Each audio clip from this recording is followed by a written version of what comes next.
Vocês já ouviram falar de contrato de namoro? Nas últimas semanas, esse foi o tema das mídias. O contrato de namoro que o jogador Endrick, ex do Palmeiras, e sua namorada fizeram. Para falar sobre isso, se existe uma eficácia jurídica, uma previsão legal, se realmente existe esse contrato de namoro, o Bate-Papo Descomplicado trouxe a advogada a doutora Silmara Palma. Ela atua há 31 anos nessa área, na área civil, e veio aqui conversar com a gente. Doutora Silmara, muito obrigada por ter aceito o nosso convite. Eu que agradeço. Boa tarde. E existe realmente esse contrato de namoro? Existe. Ele não tem uma previsão legal. Ele é pautado no Código Civil, na Constituição, mas ele não tem um ordenamento próprio para ele. E ele veio a surgir já na década de 90, mas ele não era tão conhecido.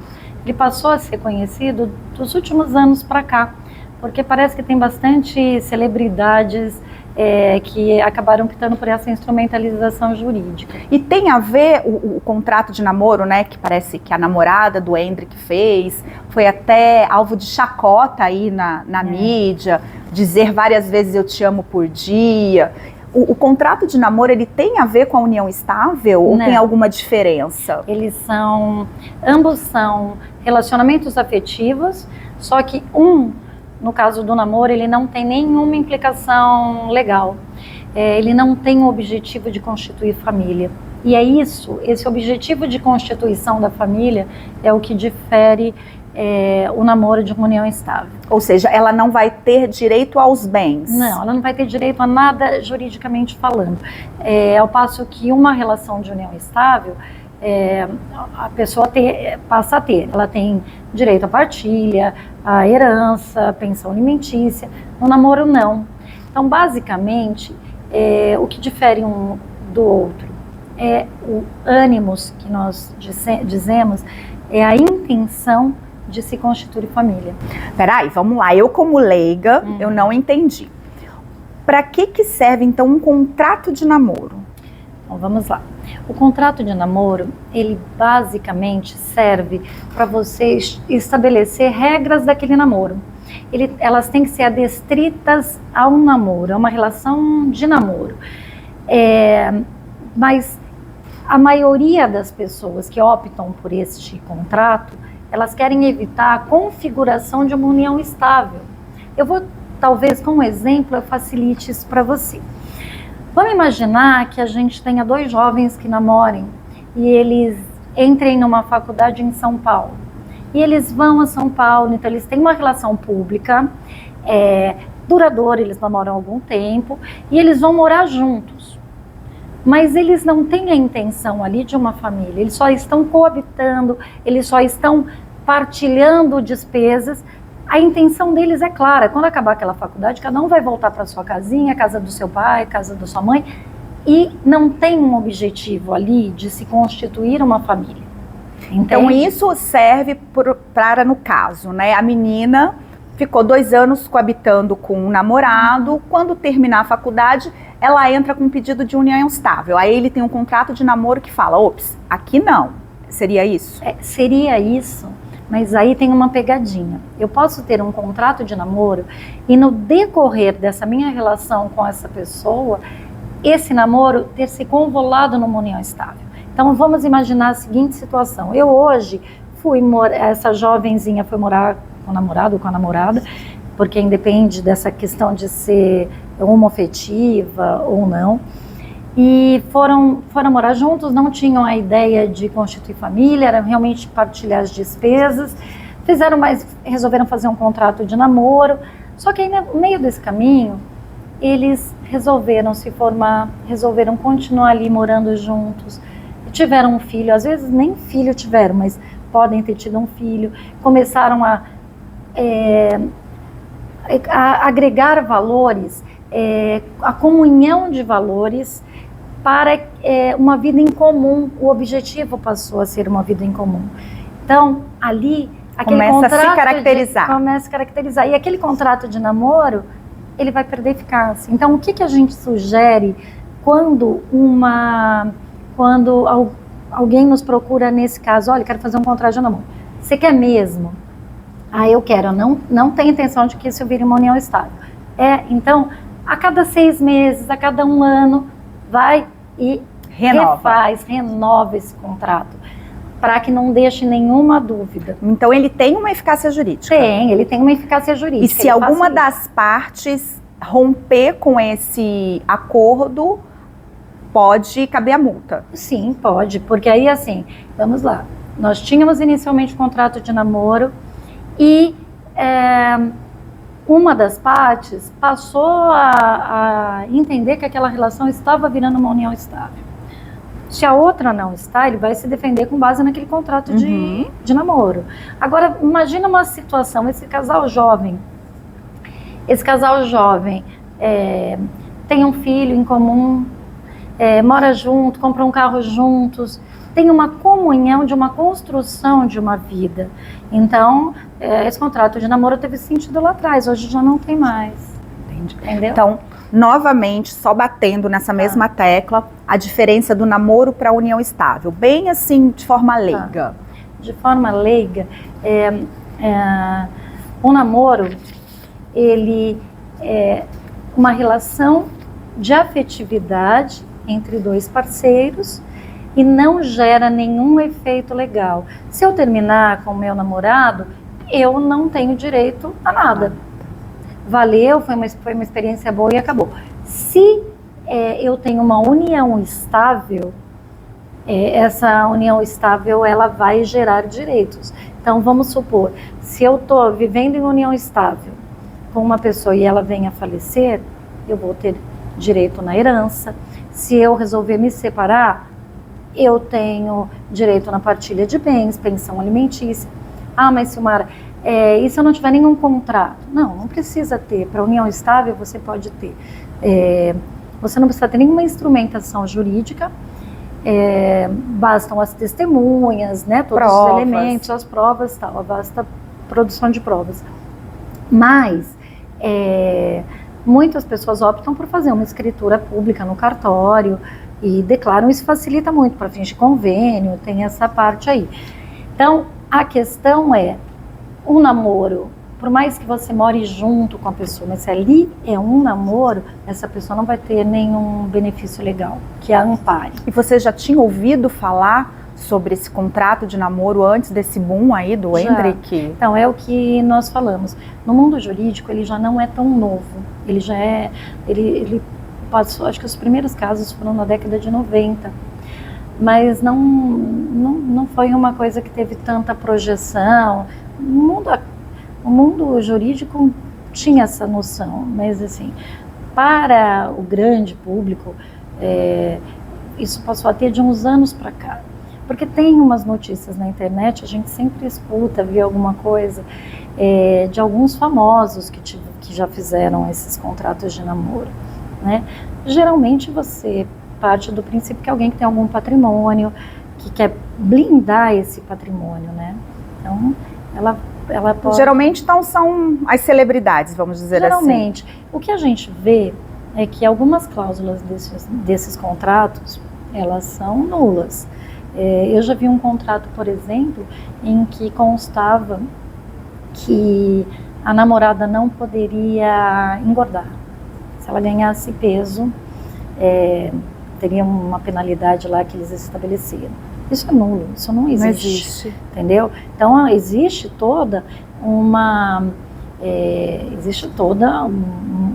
organização, uma estrutura desse contrato. Esse contrato, ele tem que ter uma forma, ele tem que seguir algumas regras. Então, vamos lá, regras do Código Civil. A pessoa tem que ser maior de 18 anos, a forma desse contrato, ela tem que ser de uma forma, ela não tem uma forma obrigatória, exigida, determinada, mas precisa seguir um roteiro. Então, eu posso fazer esse contrato particular mesmo, não preciso ir num cartório. Tipo um contratinho de gaveta. Posso fazer um contratinho de gaveta, reconhecer a firma, ele vai ter uma validade. Mas é óbvio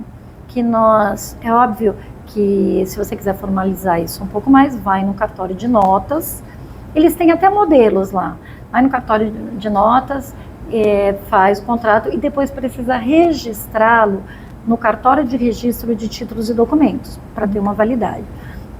Mas, basicamente, nessas cláusulas, você tem que estabelecer situações atinentes a namoro, né, que não vai expor. Em regra, eles colocam traição, não pode trair. Nesse caso do Hendrik, eu acho que o que chamou muita atenção é que tinha algumas peculiaridades. Parece que não podia, pelo que a gente viu na mídia, né, parece que não podia mandar mensagem como BLZ, o que seria uma abreviatura com abreviação, você tinha que falar algumas vezes eu te amo durante o dia. E parece que ele já pagou, pelo que se vê na internet, ele já pagou uma multa. Então, enfim, é isso. E tem a ver o contrato de namoro, então, se não caracteriza a união estável, um pacto nupcial? Então, são coisas também diferentes. Também diferentes? Olha, a união estável é a união de duas pessoas, união de estável duas já vi, tem estabilidade. Elas têm a intenção de constituir uma família. O namoro são duas pessoas que namoram e não têm a intenção de constituir família. E o casamento, ele formaliza a intenção de se constituir uma família. O pacto pré-antinupcial o pacto antinupcial ele só se aproveita para casamento, porque ele é uma formalidade. Ele tem sim um capítulo destinado para ele no Código. Então, é obrigatório para opções de casamento com regimes de bem, de separação ou comunhão universal de bens, que você faça um pacto. Porque no Brasil nós temos um regime de regra, que é a comunhão parcial de bens. Para a comunhão parcial de bens, você não precisa ter esse pacto. Se você optar por um outro regime, você precisa sim fazer esse pacto. Aí você faz o pacto, declara lá o que você quer com o seu parceiro, e depois você precisa levar esse pacto que você fez no cartório de notas, você precisa registrar no cartório de registro de imóveis do domicílio das partes. E se você não casar, se entre a constituição do pacto e o casamento, tiver a data estimada para o casamento, tiver algum problema e você não casar, esse pacto perde a validade. Ele está atrelado, ele tem um ato solene, ele está atrelado a um casamento. E voltando na união estável, que hoje eu acho que é o modo mais comum, né? As pessoas fazem um test drive, vamos dizer assim, antes do casamento, e isso pode ser intitulado união estável. Então, ela se caracteriza pelo fato das pessoas terem em comum a formação da família, certo? E ela tem um prazo para começar? Não, então... Data? As pessoas, elas têm uma ideia de que união estável teria um prazo para ela ser configurada, mas não é. A união estável, ela se configura toda vez que você tem uma união pública, duradoura, com o objetivo de constituir família, ela é uma união estável. Isso pode se dar não tem um prazo. Olha que interessante. Um namoro, ele pode estar configurado como um namoro por muito mais tempo do que, às vezes, uma união estável.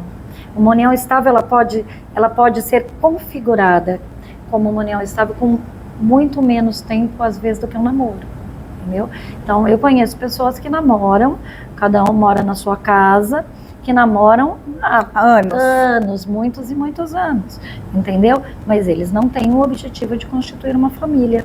Entrou para morar junto, comprou um apartamento, em um ano já configura a união estável. Então, pode ser até menos.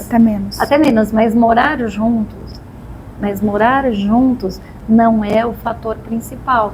Tem pessoas que namoram e moram na mesma casa. É a história dos jovens, por exemplo, que eu disse que foram dos universitários. Isso daí é um clássico, eles só dividem as despesas. Mas comprou algum bem junto, teve um filho.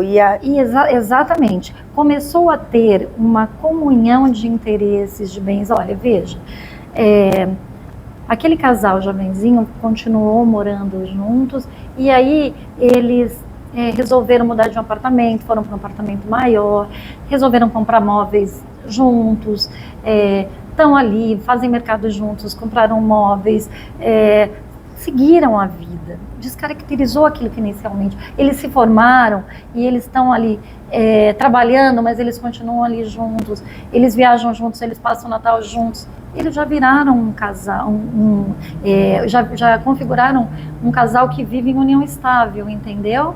Então, a configuração do dia a dia, ela é importante. E como que faz o rompimento de uma união estável? Precisa de um distrato, vamos dizer assim? Então, vamos lá. A união estável, tudo depende. Se você fez uma declaração pública de união estável, se foi no cartório, você deve ir até lá e fazer o encerramento.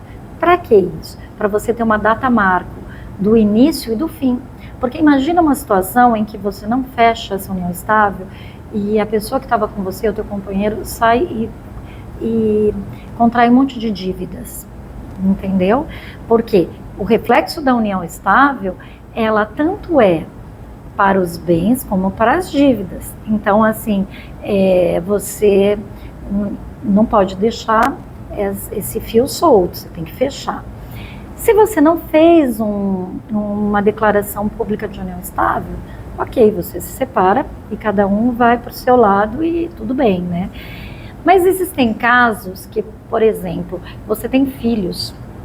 Então, você tem filho, então é importante que você entre com uma dissolução de união estável para estabelecer questões, porque aí nesse período vocês podem ter adquirido bens, então tem reflexo na partilha, pensão do filho, às vezes pensão entre companheiros, tudo isso. Então aí nesse caso você precisa fazer. A previsão legal da união estável e do casamento com comunhão parcial de bens é a mesma? Então, é assim, o casamento, a regra é comunhão parcial de bens. E a união estável também. Uhum. Vamos supor que eu não faça uma declaração de união estável. Se eu não fizer, o que vai vigorar é o regime da comunhão parcial de bens. Então, imagina você morando com uma pessoa, ao longo de alguns anos, vocês compram um carro. Juntos, vocês estavam ali, de uma forma ou de outra, um estava contribuindo com o outro. Às vezes a gente escuta assim, mas só eu que trabalhei, ela ficou em casa. Poxa, mas ela ficou em casa, ela estava cuidando da casa, ela estava fazendo uma outra função ali. Então, comprou ali na constância dessa união estável, esse produto adquirido, ele é meio a meio. Entendeu? E você tem alguma recomendação aí, em termos jurídicos, para proteger os novos casais? Assim? Eu penso que cada caso é um caso, sempre. Então eu penso que as partes, elas primeiro precisam estar alinhadas entre elas.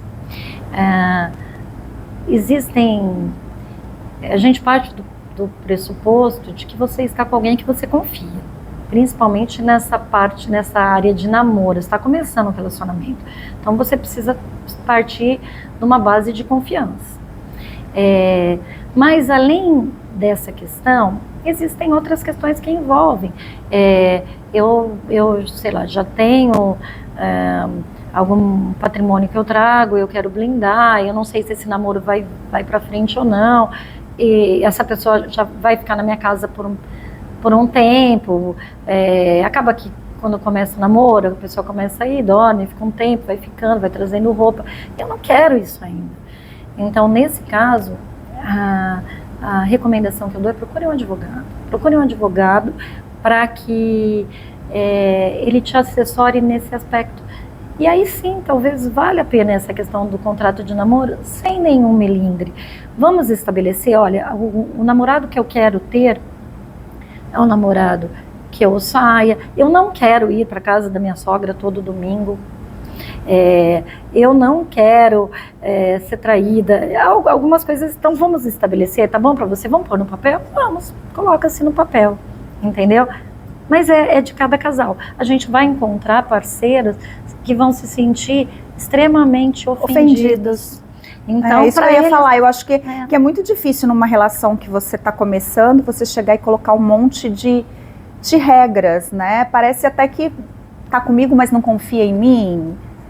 Mas isso é perfil, porque eu sou uma pessoa que eu sou das regras. Então, assim, eu sou uma pessoa que sou das regras. E eu faço isso com a maior tranquilidade, porque para mim, eu não sei se eu vejo tantos problemas, eu sempre falo, combinado não é caro. Mas as minhas regras, elas não precisam necessariamente serem traduzidas por um contrato de namoro. Eu sou muito, né, daquela expressão antiga do fio do bigode. Se eu combinei com você, eu vou honrar o que eu combinei. De palavra. Eu acho que assim, é uma questão de ética, Mas nem todo mundo nem todo mundo é. Então, por isso, por conta disso, a gente tem essa instrumentação jurídica. Porque o que é o direito? O direito, ele na verdade, ele é estático, porque ele tem uma codificação, e ele é dinâmico. Ele é dinâmico porque a sociedade muda, então criam-se as jurisprudências. Então a sociedade, ela mudou, hoje ela é uma sociedade que está tendo muita discussão em torno de confusão entre namoro e união estável. Então, vamos criar um instrumento para isso, né? Basicamente essa questão. Muito bacana. Obrigada por ter vindo aqui, por ter explicado pra gente, porque eu acho muito importante. Eu acho que são assim, é uma linha tênue, né, entre união estável, agora o contrato de namoro ficou mais explicado. Então, muito obrigado por ter vindo. Eu agradeço. Quer deixar seu Instagram? Eu que agradeço. Dica que eu deixo para quem quiser fazer um contrato de namoro, procurar um advogado, mas se tiver qualquer dificuldade com relação a isso, o próprio cartório de notas tem um modelo. Obviamente que precisa fazer umas adequações, precisa adequar ao caso específico daquele casal, mas que não é nada de muito complicado não, tá? E vale a pena? Vale a pena sim. Tudo que não deixa dúvida, que fica claro, vale a pena. Obrigada, doutora. Imagina, eu é que agradeço. Então, hoje aqui, explicando sobre contrato de namoro, união estável e pacto antinupcial, doutora Silmara Palmas, e agradecendo também a Sim Comércio São José dos Campos, e até breve.